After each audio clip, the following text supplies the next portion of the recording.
The Tudor Arms possessed that particular atmosphere, common to country establishments of modest pretension, all dark oak and horse brasses with the faint aroma of mutton pie commingling with something vaguely reminiscent of damp. The proprietor, a heavy-set fellow named Craddock, received them with the calculated warmth of a man accustomed to letting rooms to travellers of ambiguous social standing. "Lord Peter Wimsey," Craddock announced, reading the register with evident surprise. "Well, I'll be. We don't often see your lordship in these parts. I am reliably informed that Sussex exists primarily for the edification of sheep and conservative politicians," Wimsey replied, divesting himself of his overcoat with the precision of a man performing an established ritual. "Yet here I find myself, drawn by circumstances both mysterious and tedious in equal measure. I trust your establishment can provide adequate accommodation?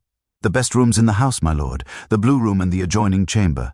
Very quiet, very respectable. Quiet, I confess, is precisely what I require at present, though I should be infinitely grateful for any local gossip pertaining to the recent demise of Dr. Hartley. I understand it has caused considerable disturbance in the village." Craddock's expression underwent a subtle transformation, the gregarious innkeeper abruptly replaced by something more circumspect. He busied himself unnecessarily with the register, clearing his throat in that particularly English manner that signified discomfort. "Well, my lord, it's been a matter of some delicacy. The doctor was well regarded, you understand. His death has been quite a shock." "Delicate matters are rather my specialty," Wimsey observed. "Pray continue." "I have found that the proprietor of a country inn possesses more genuine knowledge regarding local affairs than any official source of information. You are, in essence, the repository of communal consciousness." This observation, flattering in its implications, produced the desired effect. Craddock leaned against the desk with the air of one about to impart sacred confidence. "The doctor, you see, had been behaving oddly these past months, more withdrawn than usual. The servants at Hartley House remarked upon it. His practice had fallen off considerably. People began consulting Dr. Pelham in the next village instead. It was whispered that the doctor drank, though I never observed such a thing myself. Respectable man, always. But there was something different about him. And his wife?" Wimsey inquired with studied casualness. "How has she borne this tragedy?" "Mrs. Hartley is a strong woman, my lord. Unusual, I might say. Where another lady might have dissolved into tears and hysteria, she has been remarkably composed. Though there's been something almost deliberate about her composure. If I may speak frankly," Wimsey considered this observation with genuine interest. "You mean to suggest that her equanimity appears somewhat rehearsed? I shouldn't care to slander the lady, my lord, but I've served in this inn for 30 years. One develops an instinct for genuine versus performed emotion. Mrs. Hartley's grief, if grief it is, lacks the spontaneity one typically observes. The bellboy, a thin youth of perhaps 16, appeared to convey them to their rooms. As they ascended the narrow staircase, Wimsey found his mind cataloguing the information with the methodical precision of a card player arranging his hand. A physician declining into melancholia would ordinarily present certain observable symptoms: the slovenly appearance, the trembling hands, the increasing isolation. Yet Craddock's account suggested something more calculated. The withdrawal from practice, the altered behavior, these could be consistent with depression, or they could constitute the visible stages of preparation. The blue room proved adequate to moderate standards. A 4-poster bed of Victorian vintage, a wardrobe of respectable dimensions, and a window overlooking the High Street. Wimsey stood at this window for several minutes after Bunter had completed his unpacking ritual, observing the quiet darkness of Ashford coming. The village was precisely the sort of English settlement that bred its own peculiar dramas beneath a veneer of respectability. The church, visible in silhouette against the darkening sky, would contain generations of buried secrets in its crypts. The High Street, shuttered now against the November evening, would harbour gossip in every shop and residence. "Bunter," Wimsey remarked, without turning from the window, "what have you managed to ascertain regarding the doctor's final days? The local constabulary, it appears, conducted their investigation with remarkable brevity, my lord. Dr. Hartley was discovered in his study on Friday morning, the room locked from the interior. An empty bottle of laudanum sat upon his desk, alongside a brief note indicating his intention. Inspector Markins, upon his examination of the scene, declared it a textbook case of self-termination and closed his inquiries within 6 hours. How delightfully expedient. And what of the note itself? Reportedly destroyed, my lord, as was customary practice in such circumstances. The doctor's reputation would be better served by the matter's discretion. Wimsey turned from the window, his expression thoughtful. How convenient for someone. A locked room, a convenient note, and an investigating officer whose enthusiasm for thorough examination appears to have been remarkably limited. Tell me, Bunter, did you manage to ascertain the precise time of discovery? The maid, my lord, one Miss Eleanor Crowe, found the doctor at approximately 8 o'clock on Friday morning. She had brought his breakfast as was her custom. The room was cold, suggesting the doctor had been deceased for several hours at minimum. Several hours, Wimsey repeated softly. And Mrs. Hartley, where was she during this interval? Asleep in the master bedroom, my lord, or so she claimed when questioned by the inspector. Wimsey resumed his position at the window, where the darkness of Sussex pressed against the glass with palpable insistence. Somewhere in that darkness lay Hartley House, and within it, a woman whose grief had struck the innkeeper as rehearsed. He found himself recalling, with increasing clarity, the man he had known at Oxford, a physician possessed of intellectual rigor and a pronounced skepticism toward the convenient. It was becoming increasingly difficult to imagine such a man surrendering to melancholia. The morning arrived with that particular bleakness that November specializes in, a grey wash of cloud that rendered the village indistinguishable from the surrounding countryside. Wimsey descended to breakfast with the air of a man prepared to endure whatever culinary mediocrity the Tudor Arms might provide, only to discover that Craddock's cook possessed competence bordering on the inspired. The kidneys, at least, were beyond reproach. He was consuming his second cup of coffee when a messenger arrived, bearing a note of such urgency that Craddock himself brought it to the table, rather than delegating the task to the boy. The handwriting was the same as the initial letter, precise despite its evident agitation. My lord, it read, I must see you this morning, if you will condescend to call. I have reconsidered certain matters and fear I have not been entirely forthcoming in my initial correspondence. The situation is more complicated than a mere suspicious death. I await your pleasure at Hartley House at 10 o'clock. I shall instruct the servants to admit you directly. E.H. Wimsey examined the note with the same absorbed attention he might afford an ambiguous manuscript. The paper was household stock, and the ink was still damp. The letter had been written mere hours before its delivery, likely in the early morning darkness when sleep proved elusive. Bunter, he observed, it appears that Mrs. Hartley has undergone some nocturnal reconsideration. The lady finds herself possessed of information she previously deemed prudent to withhold. What time is it presently? 9:45, my lord. Admirably punctual. We shall present ourselves at precisely the appointed hour, though I confess myself curious regarding what revelation has prompted such urgency. Mrs. Hartley strikes me as a woman not given to theatrical overstatement. The walk to Hartley House consumed precisely 14 minutes, a fact Wimsey noted with the systematic attention he afforded all temporal matters.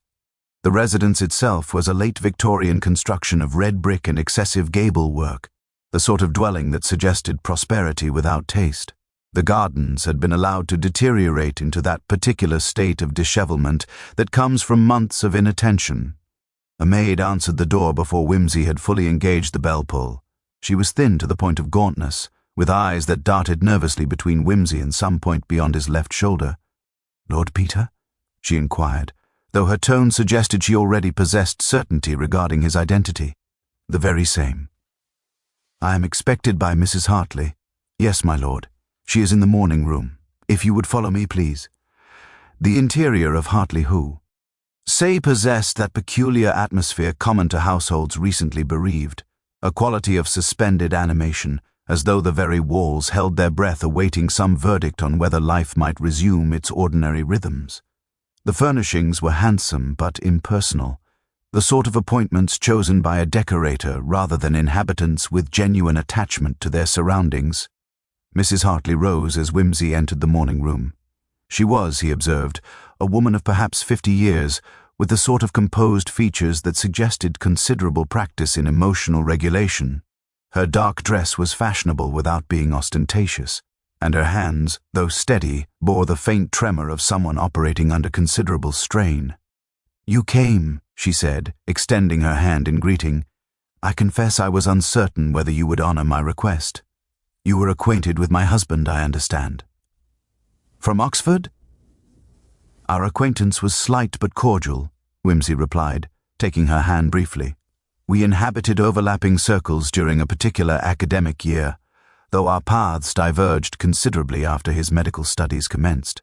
I remember him as a man of considerable intellectual honesty and skepticism regarding fashionable theories, the sort of fellow who would demand evidence before accepting even the most plausible hypothesis." "Precisely," Mrs. Hartley said, and something flickered across her features. Whether relief or confirmation, Whimsy could not determine. "Which is why I find myself in this impossible position, because the man who supposedly took his own life was constitutionally incapable of the despair such an act implies." She gestured toward the settee, and Whimsy seated himself with the deliberate grace he employed when negotiations were about to commence. "My husband," she continued, "was not melancholic. He was methodical sometimes, to the point of coldness. He approached life as one approaches a difficult diagnosis, with skepticism, precision, and a refusal to accept convenient explanations. The notion that he would suddenly succumb to despair is not merely implausible, it is psychologically incoherent with everything I know of his character. Yet, the evidence appears to have been substantial," Whimsy observed. "A locked room, a bottle of laudanum, a concluding note. These constitute rather compelling testimony." "The evidence appears so," Mrs. Hartley corrected with emphasis, "which is precisely what troubles me. My husband would never have been so theatrical in his methods. He despised drama. And the note, well, that is where my certainty becomes absolute." She rose and moved to a writing desk of considerable antiquity, from which she withdrew a sheet of foolscap. "This is a copy of the note Inspector Markins recovered. I was permitted to see it before he destroyed the original. Read it, please." Whimsy accepted the paper and examined it with methodical attention. The handwriting was ostensibly his late acquaintance's, though Whimsy had no recent exemplar for comparison. Yet the content struck him as fundamentally wrong, not in its phrasing, but in its essential nature. The note was apologetic, remorseful, shot through with the sort of sentiment that a man preparing for self-destruction might be expected to produce. Yet Ashford Hartley, if Whimsy's memory served, had been incapable of such sentimentality. The man had been, if anything, brutally honest to the point of cruelty. "This," Whimsy said slowly, "is not your husband's voice." Mrs. Hartley's eyes glistened, though she did not permit tears to fall. "No," she agreed, "it is not. And that, my lord, is precisely why I have summoned you. Because someone has murdered my husband and attempted to disguise the fact as suicide, and I very much fear that Inspector Markins either lacked the acuity to perceive it, or possessed motivations for accepting the convenient explanation without rigorous investigation." Whimsy set the note upon the small table beside him, with the deliberation of a man handling something potentially contaminated. The morning light, filtering through the lace curtains, illuminated the precise loops and flourishes of the forged script with almost cruel clarity. "I should like to examine the study," he said, "where your husband was discovered. Inspector Markins, I assume, has completed his official observations entirely. The room has been left untouched since Friday morning, save for the removal of the body. I could not bring myself to have it cleaned or altered. The servants have been instructed to admit no one, but for you, they will make an exception. Your confidence in my abilities is gratifying, though premature," Whimsy observed. "At this stage, I possess nothing more than a widow's conviction and a forged suicide note. Both are circumstantially interesting but hardly constitute proof of anything beyond the obvious. the obvious being that my husband was murdered, Mrs. Hartley said quietly, or that someone wished it to appear so, in order to deflect investigation from some other explanation altogether. The human mind is peculiarly susceptible to suggestion.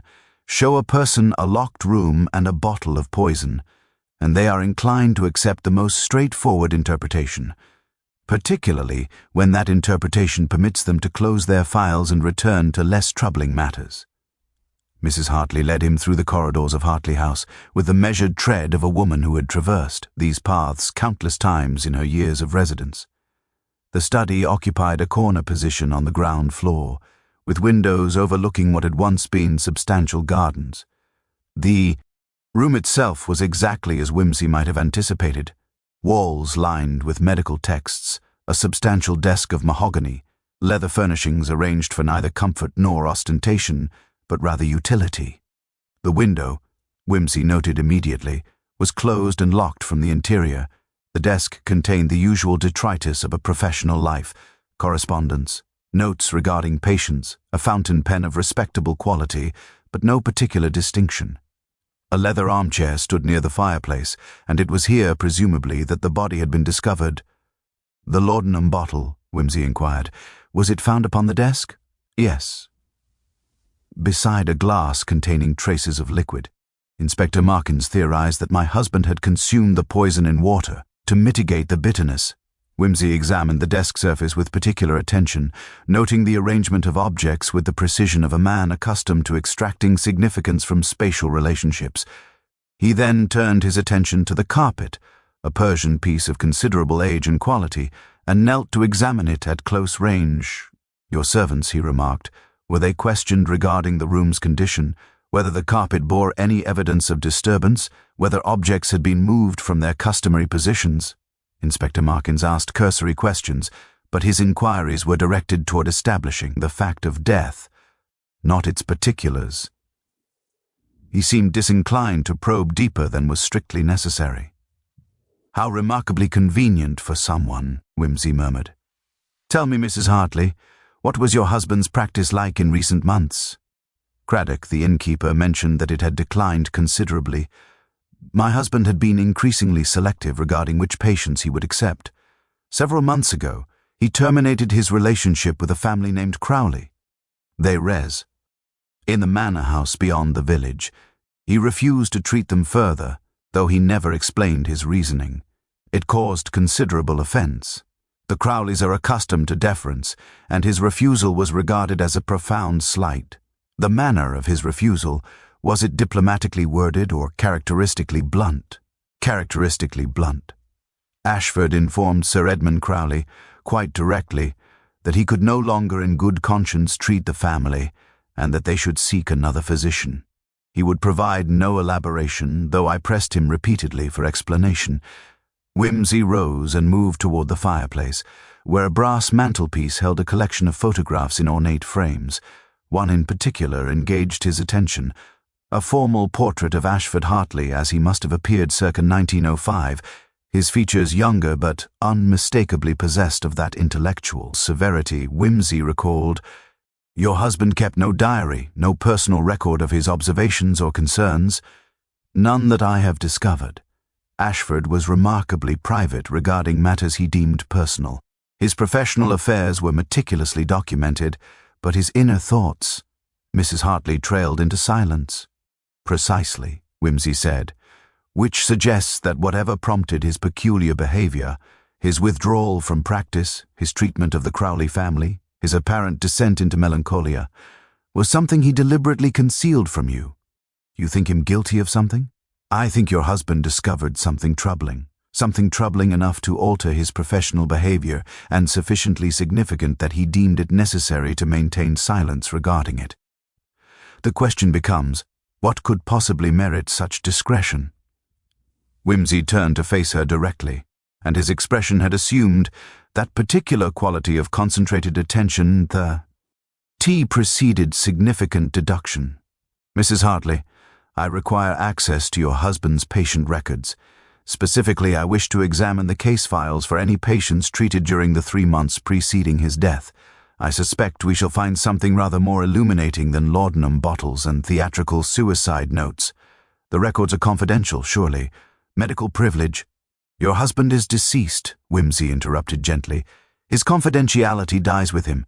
What remains is the possibility of justice for his murder. I trust you are willing to risk professional impropriety in pursuit of that objective. Mrs. Hartley's jaw tightened, but she nodded slowly. The records are in the filing cabinet beside the desk. I will leave you to examine them without interruption. But Lord Peter, please tell me truly, do you believe my husband was murdered? Whimsy regarded her with that peculiar mixture of sympathy and detachment that characterized his manner when confronting uncomfortable truths. I believe, he said carefully, that your conviction is sufficiently grounded to warrant thorough investigation. Whether that investigation confirms your suspicions or reveals something altogether different remains to be determined. But I shall not rest until the matter is definitively resolved. Mrs. Hartley departed with the quiet dignity of someone accustomed to relinquishing control to superior intellect. Whimsy settled himself into the leather chair, the very seat, he reflected with some dark amusement, that had presumably held her husband's body, and began his methodical examination of the filing cabinet's contents. The records were organized with a sort of obsessive precision that suggested a mind fundamentally incapable of disorder. Each file bore the patient's name, age, initial complaint, and a series of dated entries documenting treatment and progress. Whimsy work. Ed through them with the systematic attention of an archaeologist excavating layers of accumulated history. Most cases presented nothing unusual. Influenza, bilious complaints, minor injuries from agricultural accidents, the sort of quotidian medical matters that constituted the bread and butter of provincial practice. Yet approximately 3 months prior to Hartley's death, the entries began to shift in character. There were fewer routine cases and more instances where Hartley had apparently provided consultations that left no detailed notes, merely brief cryptic remarks. One name appeared repeatedly during this period, Miss Catherine Pembroke, age 19, residing at the Crowley estate.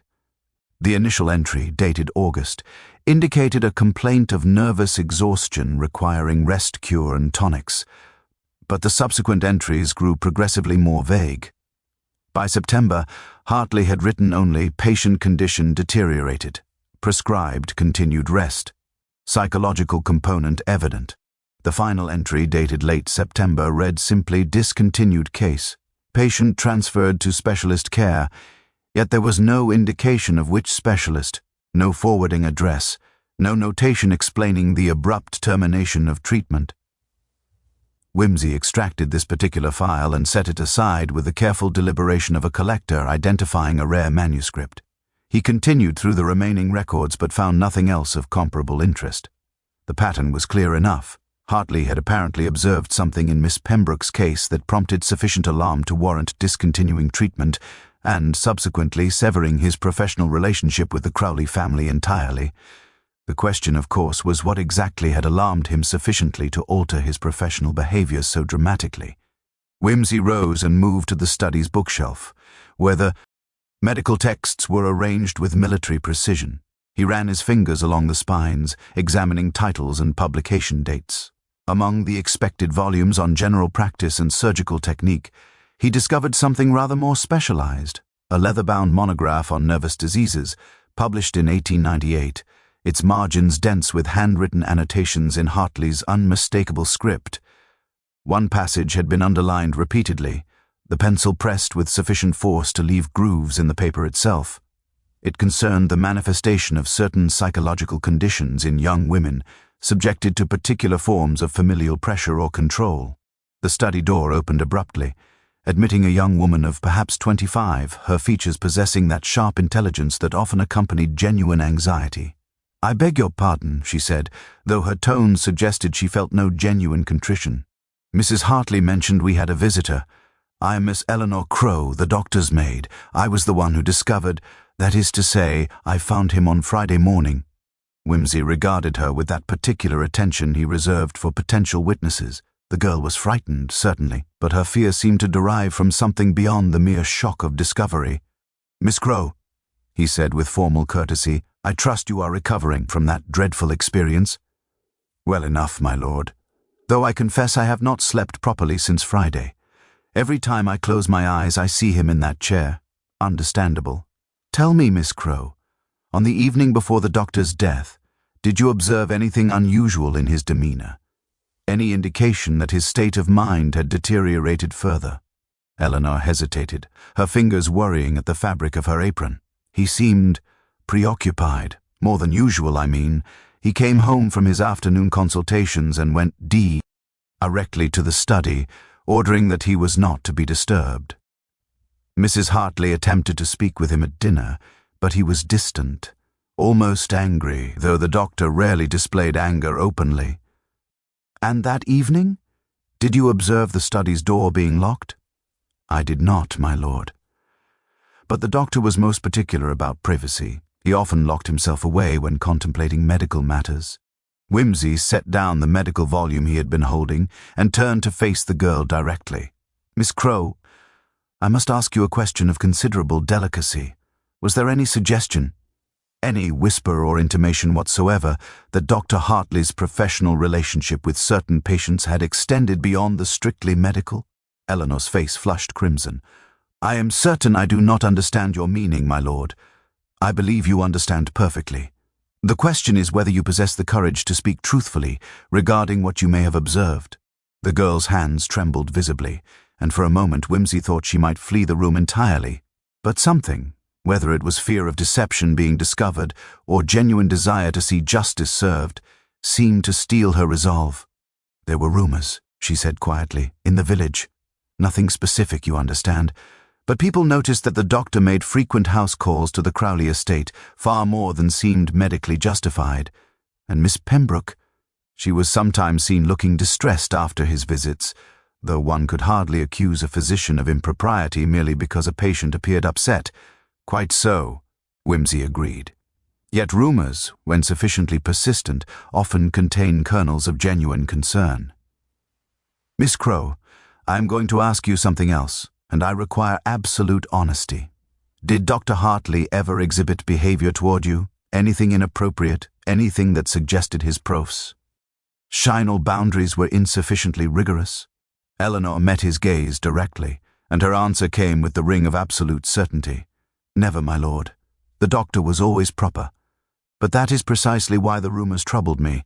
He was so scrupulous regarding propriety that such whispers seemed almost impossible, yet they persisted nonetheless. Whimsy nodded slowly, and a piece of the puzzle seemed to shift into alignment. Thank you, Miss Crow. You have been most helpful. One final question. The study door. When you discovered the body, was it locked? Quite firmly, my lord. I had to fetch the key from the morning room to gain entry, and the key was where it normally resided. Yes, my lord. Hanging on its hook beside the study door, on the exterior. Whimsy smiled slightly, a thin expression utterly devoid of humor, precisely as one would expect. Thank you, Miss Crow. You may go. After the girl had departed, Whimsy remained standing in the center of the study, his mind arranging the accumulating facts with the precision of a composer orchestrating a particularly complex symphony. A physician discovering something deeply troubling in a patient's condition, a family of considerable social standing.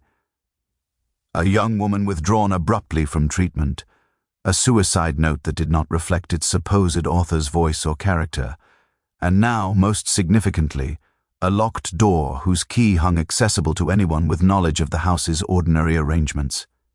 He moved to the desk and examined its surface once more, this time with attention directed toward what was conspicuously absent rather than what remained present. The glass that had supposedly contained the poisoned water was gone, of course, taken as evidence. But there was no residue, no stain, no indication that liquid had ever occupied that space at all. A locked-room murder, Whimsy reflected, was either work of someone possessed of considerable ingenuity, or the work of someone who wished it to appear far more complicated than it actually was. He suspected, with growing certainty, that this case involved the latter scenario. Whimsy emerged from Hartley House into the bleak November afternoon with the deliberate unhurriedness of a man who had merely concluded a routine social call. Mrs. Hartley waited in the hallway, her composure maintained with visible effort. "I shall require certain information," Whimsy remarked as she showed him toward the door. "First, the address of Miss Catherine Pembroke's current residence. I assume the Crowleys would have arranged for her to receive treatment elsewhere, following your husband's refusal to continue as her physician. She was sent to a private sanatorium near Brighton, I believe. Thornfield House, if memory serves.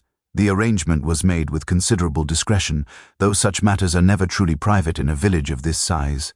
"Precisely so." "Second, I should like the names of any other physicians your husband consulted regarding general practice matters in recent months.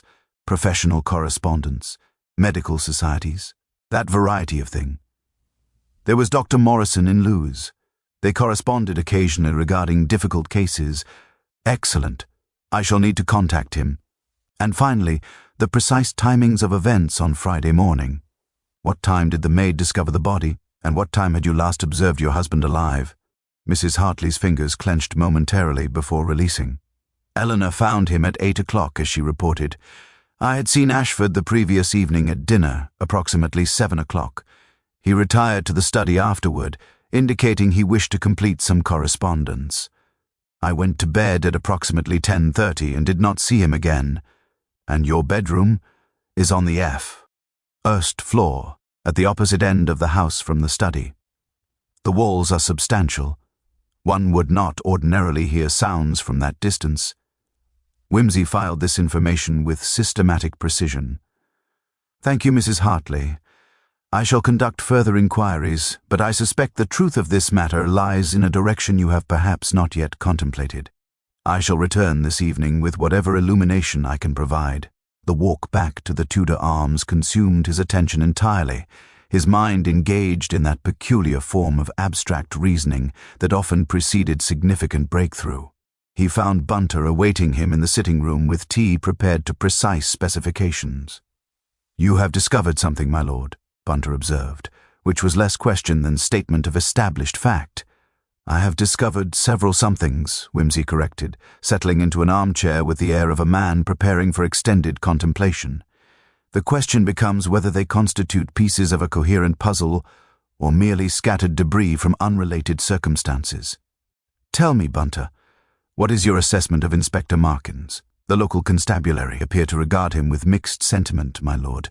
He is competent in matters of routine criminality, but appears to lack initiative when cases deviate from established patterns. He is, in essence, a man who solves the crimes that wish to be solved and overlooks those that require active investigation, which explains his alacrity in closing the Hartley case.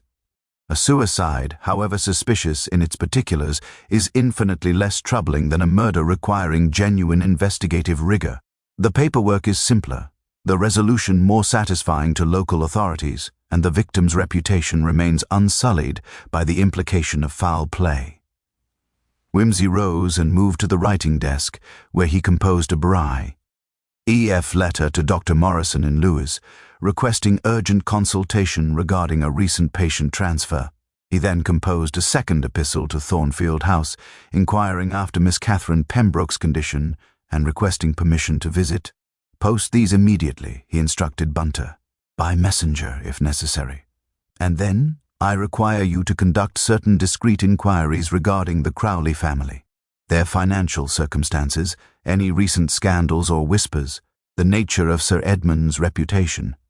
The public house will likely provide more genuine information than official channels." "Very good, my lord. And your intentions regarding the evening?" "I intend to return to Hartley House at 9:30 precisely. I wish to examine the study once more, under conditions that more accurately reflect those pertaining to Friday night. Darkness, silence, the absence of morning light to distort one's observations. I suspect the locked room puzzle will reveal itself more readily when examined under circumstances approximating those of the crime itself." At precisely 9:30, Whimsy stood once more in Dr. Hartley's study, with only a single lamp for illumination. The room assumed an entirely different character in darkness. The shadows seemed to press against the walls with almost palpable weight, and the ordinary furnishings acquired something faintly sinister in their still arrangements. He examined the fireplace with particular attention, noting that the grate contained no ashes beyond what might be expected from ordinary domestic fires. The study door's lock was a respectable mechanism, but not particularly sophisticated, the sort that a person with basic mechanical knowledge might manipulate under appropriate circumstances. The carpet bore faint traces of disturbance near the armchair, barely perceptible indentations, suggesting that some object had been moved or dragged across its surface. Whimsy measured these marks with careful precision, noting their angles and relationship to the furniture's current position. Mrs. Hartley appeared in the doorway, a candelabra in hand. "Have you discovered something, Lord Peter?" "I have discovered what was not here," Whimsy replied, "which is frequently more illuminating than what one observes. Tell me, Mrs. Hartley, when the body was removed, did anyone examine the chair's underside, the carpet beneath it, the space behind the furniture?" "I do not believe so. The doctor's body was collected by the funeral directors, and everything was left precisely as it had been found." "Precisely," Whimsy murmured, "which is precisely the mistake." "Mrs. Hartley, I believe I understand the essential mechanics of your husband's murder. What I require now is confirmation regarding motive. I must speak with Miss Pembroke at the earliest opportunity. Thornfield House, I presume, permits visitation?" "I should imagine so, though I confess I have never inquired." Whimsy turned to face her, and his expression had assumed that particular combination of certainty and profound sadness that accompanied his comprehension of human weakness. "Your husband discovered something deeply troubling regarding Miss Pembroke's condition, something that implied abuse of a particularly invasive nature. He attempted to intervene, which prompted her family to remove her from his care. But the knowledge he possessed, knowledge that implicated someone of considerable social standing in conduct profoundly criminal, became an intolerable burden. Someone determined that his silence was less valuable than his death, and they arranged matters with sufficient cunning to suggest self-termination." Mrs. Hartley's face had gone pale. "You mean to suggest that someone murdered Ashford to prevent exposure of their own crimes?" "I mean, to suggest precisely that," Whimsy confirmed quietly. "And I suspect the someone in question is someone your husband trusted implicitly. That, after all, is how locked-room murders are accomplished.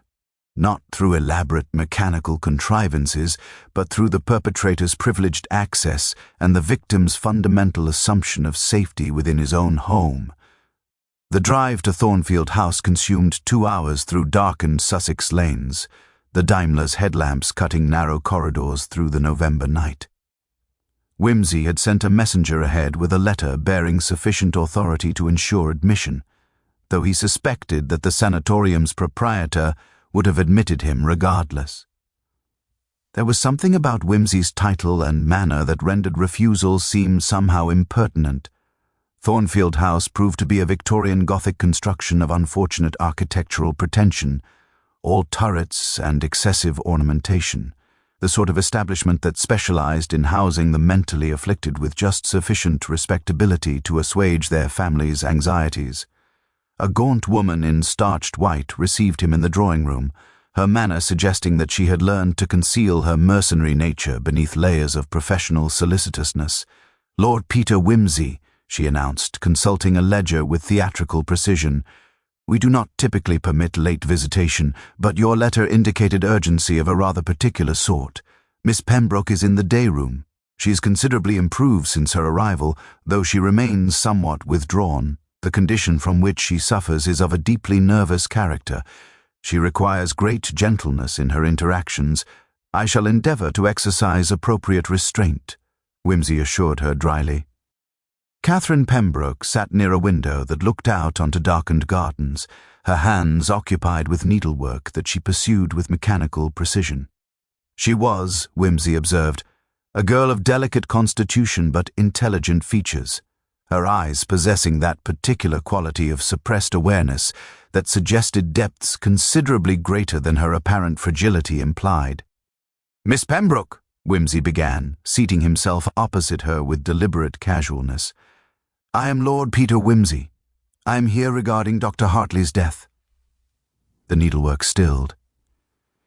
Catherine's fingers tightened around the fabric, and when she raised her eyes to meet his, Something flickered there, recognition, perhaps, or the precursor to emotional collapse.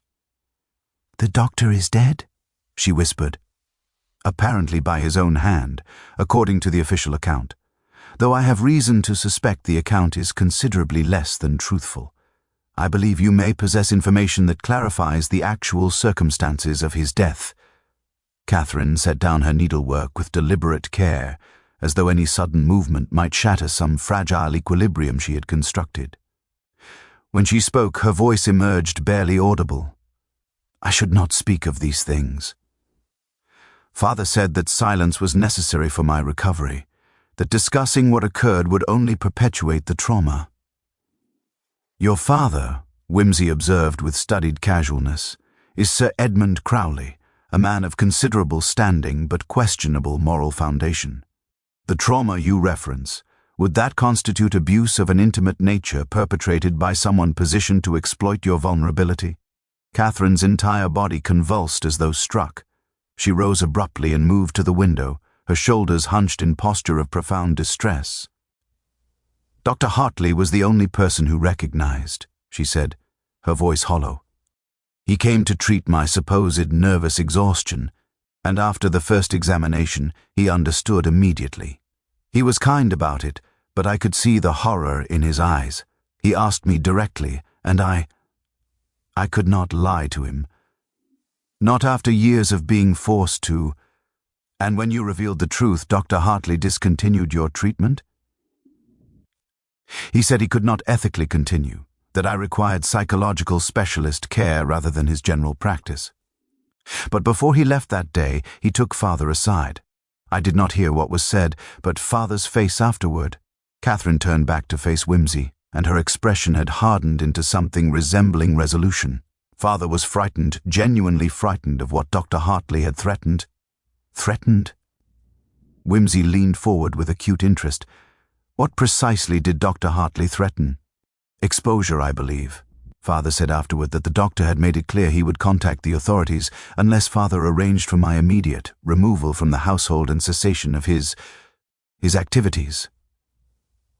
He gave Father 1 week to comply. Wimsey's mind assembled the timeline with crystalline clarity.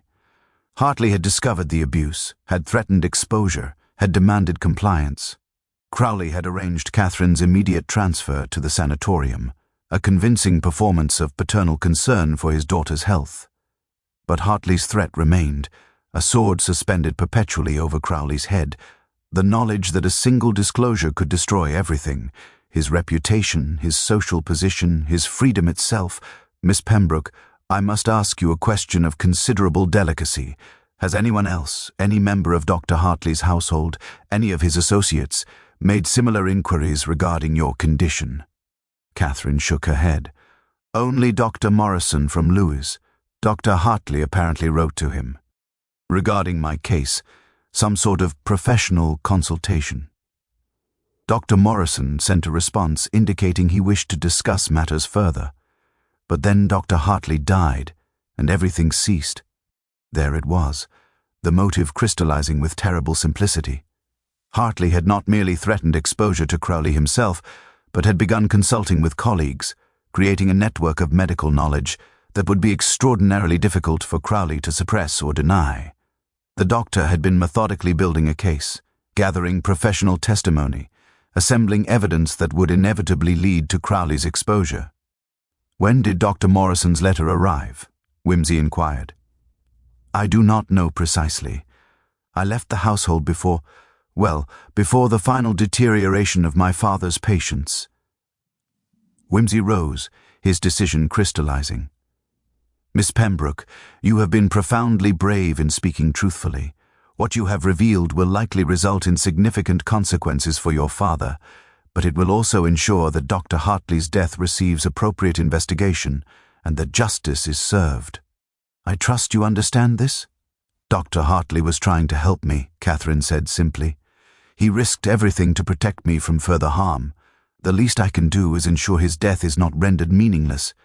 The drive back to Ashford Cumming consumed Wimsey's attention entirely, his mind engaged in final assembly of the accumulated facts. The pieces fitted together with terrible coherence. Crowley's rising desperation, His awareness that Hartley's professional network was expanding the scope of the threat, his realization that exposure was becoming inevitable unless he acted decisively. By the time the Daimler pulled to halt before the Tudor Arms, Whimsy possessed complete certainty regarding not only what had occurred on Friday evening, but precisely how it had been accomplished. What remained was the considerably more delicate matter of proving it. Bunter awaited his return with the express pot prepared and a fire crackling in the sitting-room's hearth. The leather armchair seemed to invite contemplation, and Whimsy settled into it with the air of a man preparing to make final decisions of considerable consequence. "You have made discoveries, my lord," Bunter observed, which was both statement and inquiry. "I have made discoveries that constitute knowledge of criminal liability," Whimsy replied.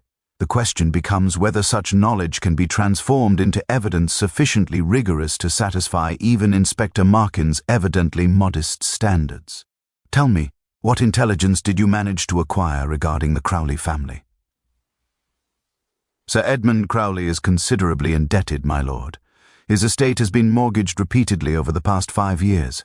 There are whispers of investments that proved disastrous, of business arrangements that yielded no returns. The local tradespeople speak of delayed payments and increasingly frantic attempts to borrow against anticipated inheritances.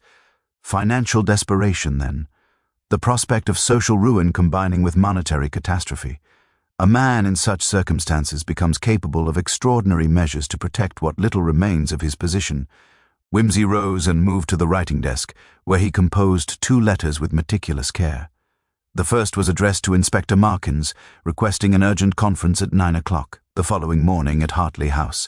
The second was addressed to Dr. Morrison in Lewes, requesting confirmation of specific details regarding correspondence with Dr. Hartley, and asking whether the late doctor had indicated his intention to pursue formal investigation through official channels. "Post these immediately," Whimsy instructed.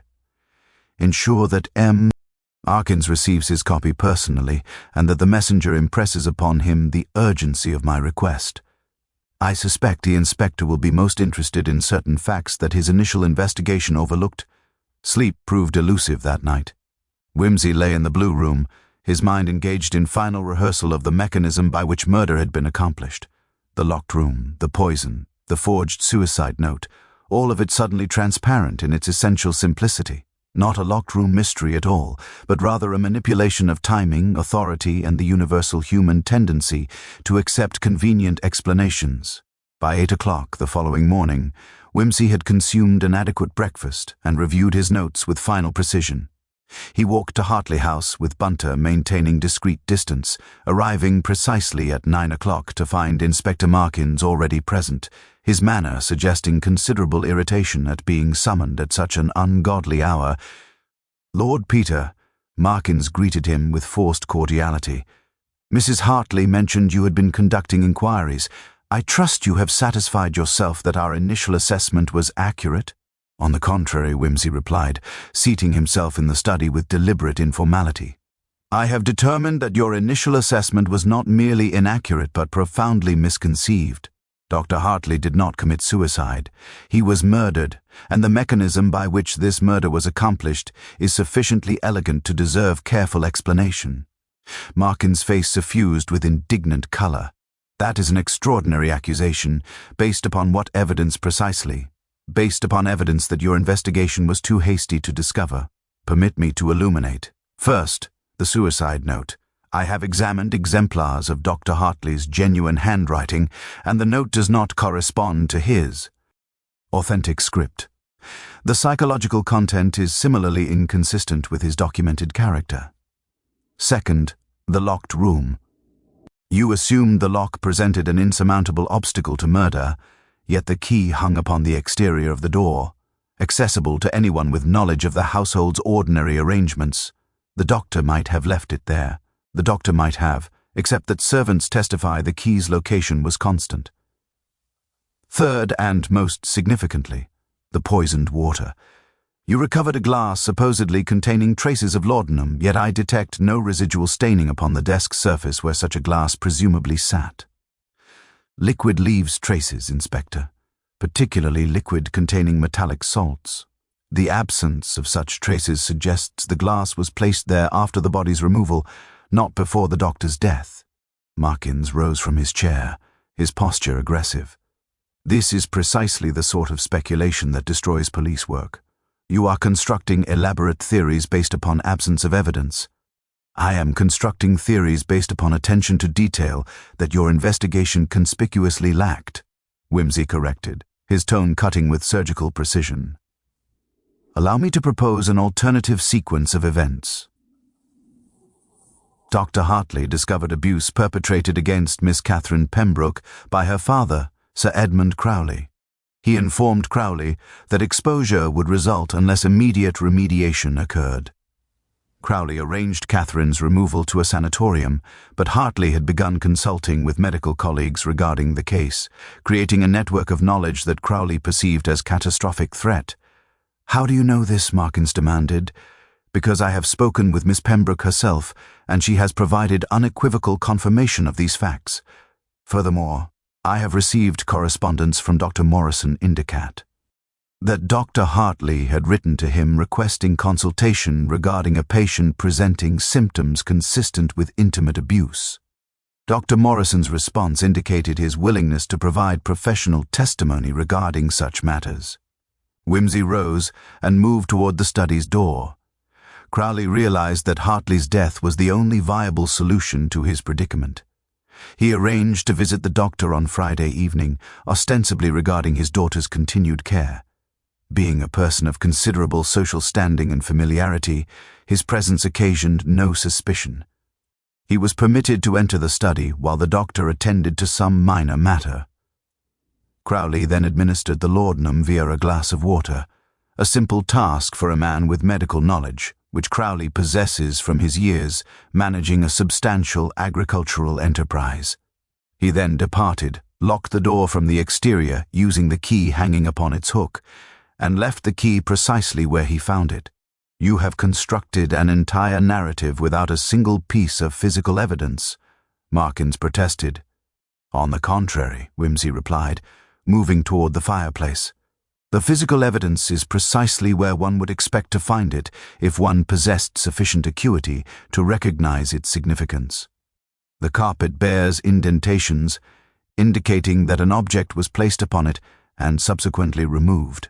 Those indentations correspond precisely to the dimensions of a chair transported from this room. The chair in which Dr. Hartley supposedly sat while dying was not, in fact, the original chair. It was substituted after the body's removal, placed to approximate the supposed location of death, while obscuring the actual site where the poisoning occurred. But why would Crowley risk such? Because the original chair bore traces of his presence, thread fibers from his expensive tailoring, perhaps, or traces of a substance he handled. Crowley could not remove the chair himself without drawing attention, so he arranged for it to be collected as part of the funeral preparations, likely by providing instruction to the funeral directors through intermediaries. A simple matter for a man of his social position and resources. Whimsy turned to face Markins directly, his expression betraying no satisfaction at the inspector's dawning comprehension. "Sir Edmund Crowley murdered Dr. Hartley and disguised the crime as suicide. The mechanism was elegant because it relied upon the investigator's presumption of guilt being already satisfied. You found a locked room, a bottle of poison, and a forged note. The totality suggested suicide, and your investigation ceased. That cessation was precisely what Crowley anticipated." Inspector Markins sat heavily, his earlier indignation replaced by something resembling grim realization. "If what you suggest is accurate, Crowley will deny everything, without confession or unquestionable evidence." "I require you to examine 3 things," Whimsy interrupted. "First, the original chair. It is likely at the funeral establishment, pending cremation of the body. Second, Dr. Morrison's correspondence with Dr. Hartley regarding Miss Pembroke's case. Third, and perhaps most importantly, Sir Edmund's movements on Friday evening. Someone will have observed him, either arriving or departing from this house. Find that witness and you have the foundation upon which to construct a case that will survive scrutiny." Markins rose slowly, his manner transformed from dismissive to professionally determined. "I shall conduct the investigation you describe. But Lord Peter, if you prove incorrect in these assertions, I am not incorrect, Wimsey stated with absolute certainty, though I confess I harbor no illusions regarding the difficulty you shall encounter in prosecuting a man of Crowley's social standing. The law, regrettably, has always been considerably more lenient toward crimes committed by gentlemen the following 3 days, consumed themselves in the methodical machinery of criminal investigation, a process considerably more pedestrian than the dramatic reconstructions favored by sensation novelists. Inspector Markins, spurred by professional necessity and the uncomfortable realization that his initial incompetence had been exposed, conducted his inquiries with renewed diligence. The chair, recovered from the funeral establishment, bore traces of fabric fibers consistent with Sir Edmund's habitual tailoring. Dr. Morrison provided written confirmation that Dr. Hartley had indicated his intention to pursue formal investigation through the medical council, a process that would have resulted in Crowley's professional exposure and social ruin. Most damningly, a coachman employed by the Crowley estate admitted, under gentle pressure from Markins, that Sir Edmund had requested discreet transport to Hartley House on Friday evening, with instructions to wait discreetly at the perimeter of the property. The coachman had observed Sir Edmund departing approximately 40 minutes after his arrival, had noted the gentleman's agitated state, and had thought it prudent to maintain silence regarding the matter until directly questioned by police authority. Wimsey received notification of these developments through Markins himself, who presented himself at the Tudor Arms on the 3rd evening with an expression mingling professional satisfaction and residual discomfort. "We shall charge him tomorrow," Markins informed Wimsey, settling into the chair offered with visible weariness. "The evidence is sufficient, though I confess I harbor concerns regarding conviction. Crowley has retained solicitors of considerable reputation, and they are already constructing arguments regarding the speculative nature of our case." "Of course they are," Wimsey replied, lighting a cigarette with methodical precision. "The law, regrettably, requires that speculation be transformed into certainty through the testimony of witnesses. You possess the chair, the correspondence, and the coachman's account.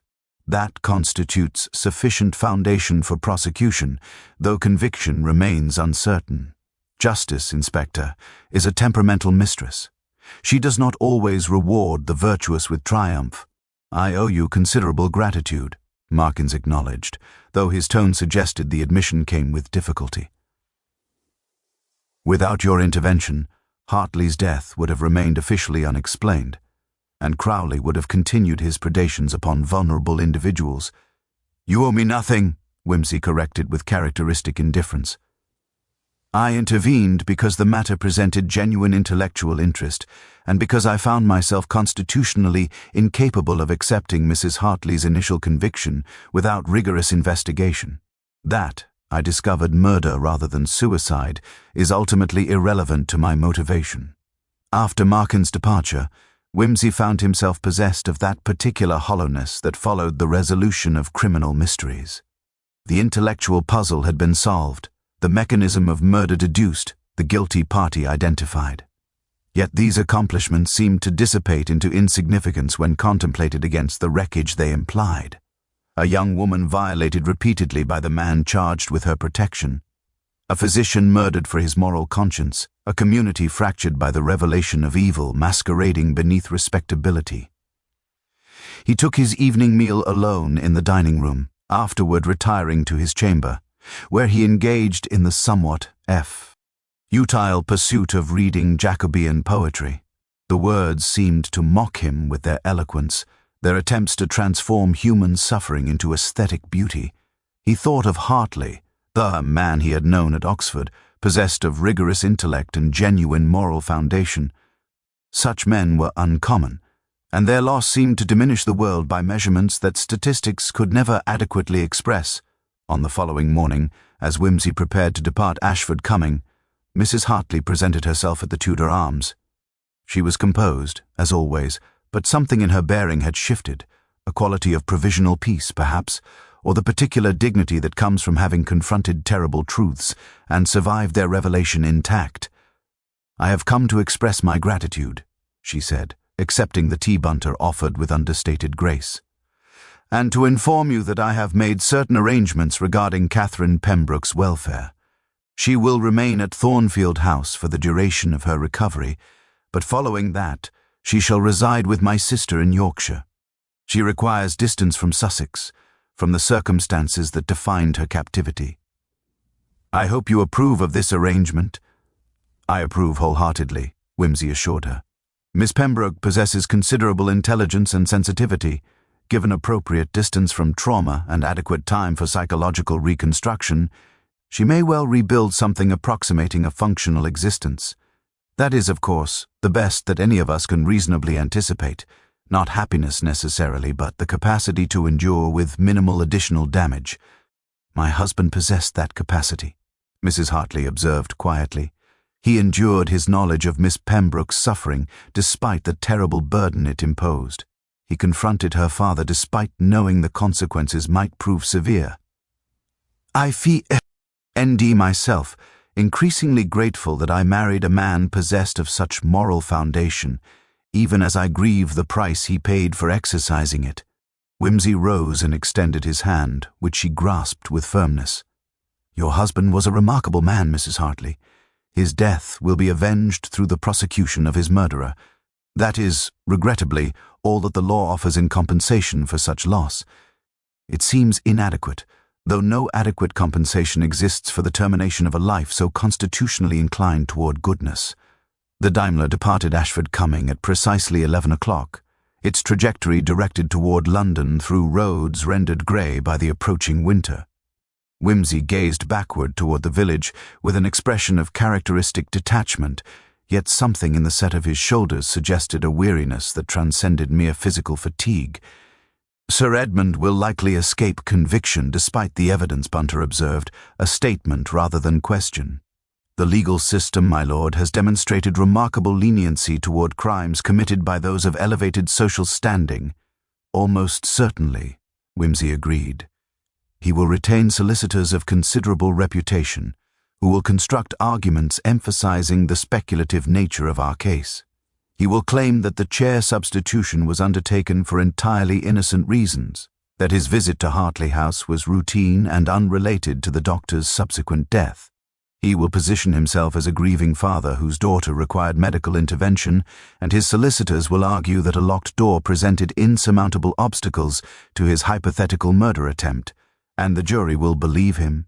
"The jury will believe what they wish to believe," Wimsey replied with characteristic bitterness, "which is that a man of Crowley's social standing could not possibly have committed such a crime, that the entire apparatus of evidence has been constructed through circumstantial reasoning rather than absolute certainty. The law, Bunter, is fundamentally an instrument of class preservation, despite our comfortable fictions regarding equality before justice." He settled back into the Daimler's seat, his attention directed toward the road ahead rather than the village receding behind them. "Still," Wimsey continued quietly, "the investigation will proceed, and the evidence will be presented. Whether conviction results or acquittal renders justice rendered meaningless, at least the truth has been established. Hartley's death was not suicide but murder.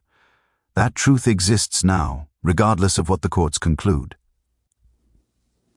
The Daimler accelerated smoothly, bearing its passenger toward London and whatever subsequent cases demanded his particular talents for deduction and moral clarity. The trial of Sir Edmund Crowley commenced on a Thursday in late January, the courthouse in Lewes filled with that peculiar mixture of legal formality and public spectacle that characterized such proceedings. Wimsey attended the opening arguments with the air of a man fulfilling an obligation rather than satisfying genuine curiosity, though his observation of the proceedings proved sufficiently attentive that Bunter noted the Lord's occasional notation in a leather journal.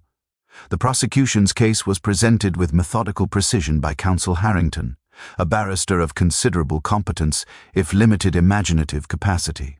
The evidence was marshalled with appropriate gravity, the chair bearing Crowley's fabric fibers, the correspondence between Hartley and Dr. Morrison regarding Miss Pembroke's condition, the coachman's testimony regarding his employer's Friday evening movements.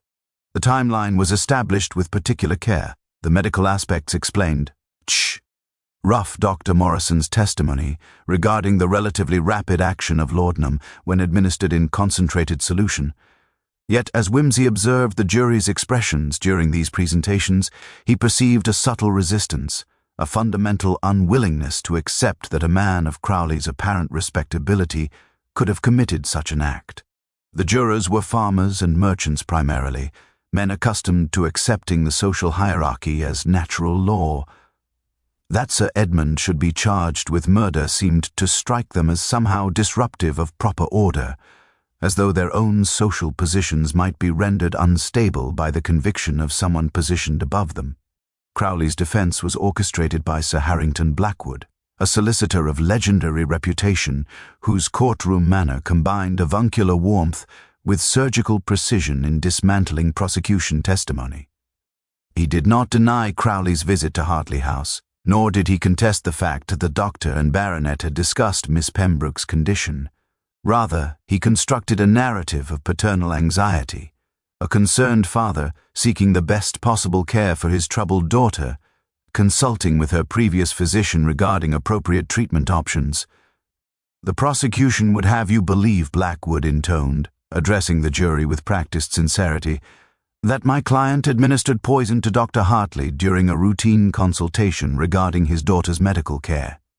Yet where is the evidence that Sir Edmund possessed access to laudanum? Where is the evidence that he administered it? The chair fibers prove only that Sir Edmund visited the doctor's study, a fact he has never disputed. The correspondence between Dr. Hartley and Dr. Morrison proves only that the doctor was concerned regarding his patient's psychological state. None of this constitutes proof of murder. The T.S. Timony regarding the coachman proved less damaging than Wimsey had anticipated. Under Blackwood's questioning, the man admitted that Sir Edmund had appeared somewhat concerned rather than agitated, that he could not specify the duration of the baronet's visit with precision, and that it was entirely possible Sir Edmund had required time to collect his thoughts following an emotionally taxing conversation regarding his daughter's welfare. The critical testimony came when Blackwood questioned the medical examiner regarding the time of death. The prosecution had estimated death occurred between 8 and midnight on Friday evening based upon body rigidity and stomach contents.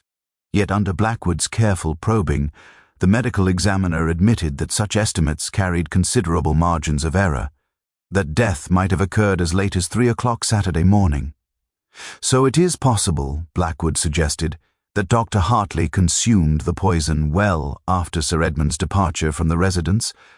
Theoretically possible, the examiner admitted. And is it not true that physicians possess ready access to laudanum and other dangerous substances, that such access would permit a man to dose himself with poison at any hour without requiring assistance from external parties? That is true, the examiner conceded. Wimsey watched the jury absorbing these implications and perceived the subtle shift in their collective attitude. The narrative was being rewritten before their eyes, no longer a tale of calculated murder, but rather a cautionary history of a man driven to desperation by personal suffering, a physician whose conscience regarding his patient's condition had combined with other unnamed pressures to drive him towards self-termination. On the 4th day of trial, Sir Edmund himself took the witness stand. He was a man of perhaps 60, possessed of that part. Ocular combination of physical vigor and aristocratic bearing that suggested a lifetime of social authority. His testimony was delivered with practiced precision. He expressed genuine concern regarding his daughter's condition, acknowledged that Dr. Hartley had been appropriately professional in all dealings, confirmed his visit Friday evening but characterized it as an ordinary consultation regarding Catherine's continued care. "I was troubled by my daughter's state," he testified, his voice carrying appropriate emotional weight. "I sought to consult with Dr. Hartley regarding whether her current treatment was proving adequate. Our conversation was entirely civil. The doctor seemed preoccupied, I thought, but I attributed this to professional concern regarding Catherine. I had no indication of his own mental state, no reason to suspect he harbored suicidal impulses. Under cross-examination, the prosecution attempted to establish a motive by highlighting Crowley's financial difficulties and the threat Hartley's investigation posed to his reputation. Yet Blackwood had obviously prepared his client carefully. The prosecution suggests I murdered Dr. Hartley to prevent revelation of supposedly improper conduct toward my daughter, Crowley stated with apparent indignation. I find such suggestions both offensive and risible. Any father would be concerned regarding his daughter's well-being. That concern does not constitute admission of impropriety. As for my financial circumstances, many men face temporary difficulties without resorting to murder. I am a baronet with considerable social standing and family connections. Murder would have destroyed far more than it protected. The closing arguments consumed an entire day. The prosecution presented its case with appropriate gravity, emphasizing the chain of circumstantial evidence connecting Crowley to the crime. Yet the defense. NSE's closing was a masterpiece of subtle manipulation, casting doubt upon the medical evidence, emphasizing the margins of error in time-of-death estimation, suggesting alternative narratives in which a troubled physician might have acted independently of external prompting. The jury deliberated for 6 hours before returning with their verdict. Whimsy occupied himself in a nearby coffee house, consuming mediocre tea and contemplating the peculiar nature of justice in societies that privileged social standing above objective truth. When word arrived that the jury had reached consensus, Whimsy returned to the courthouse with Bunter maintaining discreet distance. The courtroom was crowded with spectators, journalists eager for scandal, local citizens curious regarding the outcome, family members manifesting their particular investments in the verdict's direction. The foreman rose, and the courtroom assumed that particular quality of suspended animation that preceded pronouncement of judgment. "We find the defendant not guilty of the charge of murder," the foreman announced. The courtroom exploded in reaction, some expressing satisfaction, others manifesting visible disappointment. Sir Edmund Crowley rose, his expression betraying no triumph but rather the appearance of a man vindicated against baseless accusations. Whimsy observed all this with characteristic detachment, his face revealing neither surprise nor disappointment. He had anticipated this outcome with considerable certainty. The law, after all, functioned precisely as designed to protect those of adequate social standing from consequences that would have proved catastrophic for individuals less favorably positioned. Whimsy departed the courthouse with Bunter in attendance, neither man speaking until they had achieved sufficient distance from the assembled crowds. The January afternoon was deteriorating into the particular shade of grey that characterized English winter, a color suggesting neither hope nor despair, but rather the simple resignation to inevitable meteorological disappointment. "Justice has been rendered," Bunter observed, though his tone suggested skepticism regarding the term's applicability to the verdict. "Just pronounced." "Justice, Bunter, has been postponed rather than rendered," Whimsy corrected. "Though I confess the postponement may ultimately prove more consequential than immediate conviction." They drove toward Ashford, coming through roads rendered slick by recent rain, arriving at Hartley House as evening descended. Mrs. Hartley received them with composure that had acquired a certain brittleness over the preceding weeks, the appearance of strength maintained through sheer force of will rather than genuine emotional recovery. "I attended the trial's conclusion," she said, offering them tea with automatic courtesy. "The verdict was not unexpected, though its inevitability renders it no less bitter. Sir Edmund has been exonerated, and my husband's murderer remains unpunished. In the eyes of the law, Mrs. Hartley, Sir Edmund has been vindicated," Whimsy acknowledged. "Yet the law, as I have come to appreciate with increasing certainty, is merely one mechanism through which justice operates. There exist other avenues, other consequences, other forms of reckoning that transcend formal legal proceedings." "You speak in riddles, Lord Peter." "I speak in clarity disguised as obscurity," Whimsy replied. "Allow me to illuminate." Sir Edmund believed that acquittal would permit him to resume his previous existence, that the trial's conclusion would render the matter closed and permit return to normalcy. He has, in this belief, demonstrated fundamental misunderstanding of how social communities function. Whimsy rose and moved toward the window, gazing out into the gathering darkness. "Your husband's death was not meaningless, Mrs. Hartley, though the courtroom's verdict suggests otherwise. Dr. Hartley's investigation into Miss Pembroke's condition has been thoroughly documented. That documentation exists in the form of correspondence with Dr. Morrison, in medical records maintained at Thornfield House, in testimony provided to the legal authorities. This documentation constitutes permanent record of the abuse Miss Pembroke suffered and the man responsible for perpetrating it, yet without conviction. Mrs. Hartley began. Without conviction, Sir Edmund remains technically innocent, Whimsy interrupted. But innocence and guilt are not merely legal categories. They are social ones as well. The medical community knows precisely what Dr. Hartley discovered. The solicitors involved in the case possess copies of all relevant correspondence. The jurors, however they voted, heard testimony regarding abuse perpetrated against a young woman. Such knowledge does not dissipate merely because a jury renders a not guilty verdict. He turned from the window, and his expression had assumed that particular quality of cold satisfaction that preceded revelation of some darker truth. "I took the liberty of dispatching a comprehensive account to the British Medical Journal," Whimsy continued. "An account that details Dr. Hartley's professional concerns regarding a patient presenting symptoms consistent with intimate abuse, his consultation with colleagues regarding appropriate intervention, his decision to terminate treatment when such intervention proved impossible. The account does not name Sir Edmund, technically speaking, but it describes his circumstances with sufficient particularity that anyone reading it in conjunction with newspaper accounts of the trial will require little imagination to identify him."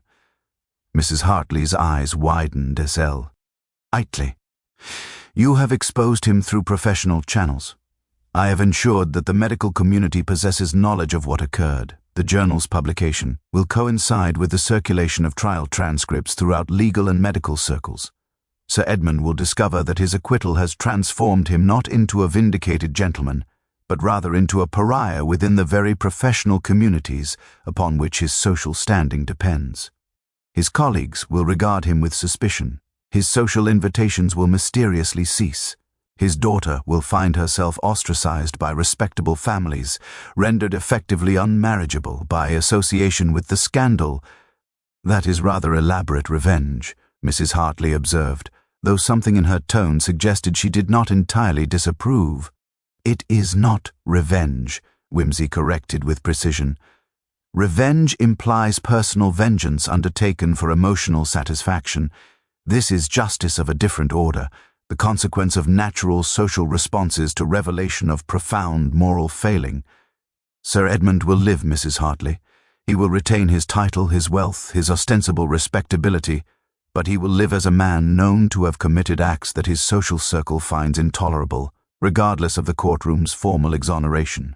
And Miss Pembroke will benefit from the opposite consequence. Her story will become known to the medical community as that of a young woman who summoned courage sufficient to testify against her abuser.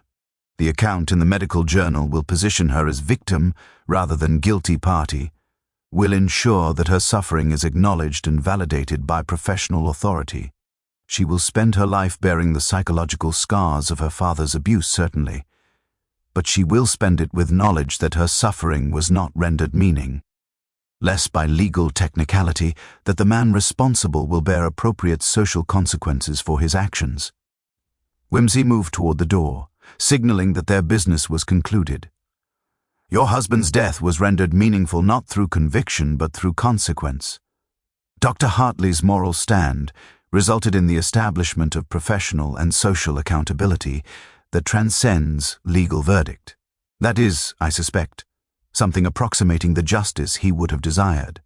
Not punishment through formal legal processes, but rather the inexorable operation of social disapprobation against moral failing." Mrs. Hartley rose to show them out, and as Whimsy extended his hand in farewell, something akin to peace seemed to settle across her features.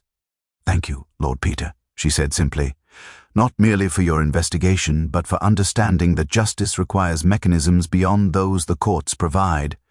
The drive back to London consumed the evening hours, the Daimler's headlamps cutting through darkness toward the capital. Whimsy gazed out at the passing landscape with that characteristic detachment that suggested his mind had already moved beyond the case toward whatever subsequent complications demanded his attention. Sir Edmund will likely attempt to rebuild his reputation through philanthropic endeavors, Bunter observed, which was less commentary than demonstration of his capacity for predictive analysis. Almost certainly, Wimsey agreed. Guilty men invariably attempt to purchase absolution through charitable donation. It will prove entirely insufficient, though he will undertake it nonetheless. The human capacity for self-deception remains, mercifully, nearly infinite. The Daimler accelerated toward London, bearing Wimsey away from Sussex with that peculiar finality that characterized his departures from completed investigations. Behind him, Rima. Ined, a widow, beginning the long process of grief transformation, a young woman embarking upon psychological reconstruction, and a man facing the slow social erosion that accompanied revelation of moral failing. Justice, Wimsey reflected, operated through mechanisms far more subtle than courtroom verdicts. It worked through whispered conversations and professional exclusion, through the slow recognition that certain acts, however legally unproven, rendered one fundamentally unsuitable for respectable society. It was not perfect justice, certainly, but it was, perhaps, the only justice available to those who sought truth beyond the law's convenient fictions.